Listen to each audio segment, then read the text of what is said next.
Very typical quarter horse, right? They're built like this, and that's how this part of his neck got so tight, because they're pulling the neck. Yeah, you see the reaction. They're pulling the neck, in and pushing it forward, but they don't have a lot of ability to lift their back, right? So they're very flat. They don't have a lot of wither, right? But see how here there's sort of a little dent, right? That is sleeping or atrophied. It's not working because this was coming up into here. So all the energy of the pushing that they were doing, nice, was stopping right here. Yes, it's all right. Right. He's got a lot of letting go to do, this horse. Yes. You see weird things like that with horses that are super, super stuck. Yeah, well, that was the shaking. Yes, that's good. And it's just because I'm touching his body, right? That's what triggered it. I said here is where it's stuck, and that's when he reacted.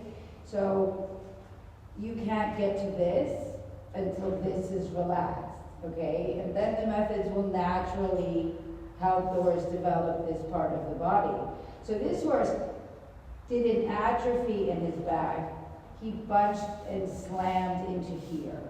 Do you understand? And that's why, this is much better. Yes, let him experiment with his body, just not moving. Yes, good job. When I first saw him in the field the first day, I looked at him and I said, his neck doesn't match his body. Not because his neck doesn't match his body, but because the position that they put the neck in made it not match the body, right? That's not who he is, it's who they made him. Yes, good.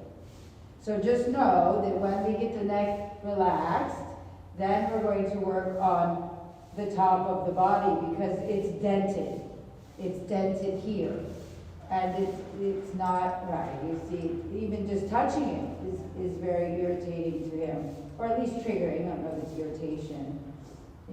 Because when the neck is like that, the energy doesn't go past here. Yes, good. So work a little bit more. No, yes. Yep. Always between the legs right now. Towards the end, we'll get to where you can push him over. Good. And then ask him to come forward. You back up and bring him with you. Yes. Good. And stop. Nice. But see how he's got to explore how to move differently? Because as soon as you said come forward, he wasn't rude, but it engaged the neck. Not bad, right? He didn't jerk it up. And that's why we go back to teach the horse and put pressure on the front, on the top of the head if you can. Not yet. No, not there. Yes. Like I bridge, yes, bridge your thumb and your finger. Yes. And back up, not down, but back up that way. If it's receptive. Right? Like I said, if he ducks away from your hand, yes. A little more. Nice. Let him put his head down if he wants. Very nice. Yep. And now we want to come forward, ideally in the same way. Yep. You can lengthen the neck when you do it.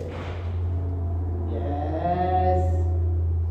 Nice. Very clear the horse does not want his neck in that position.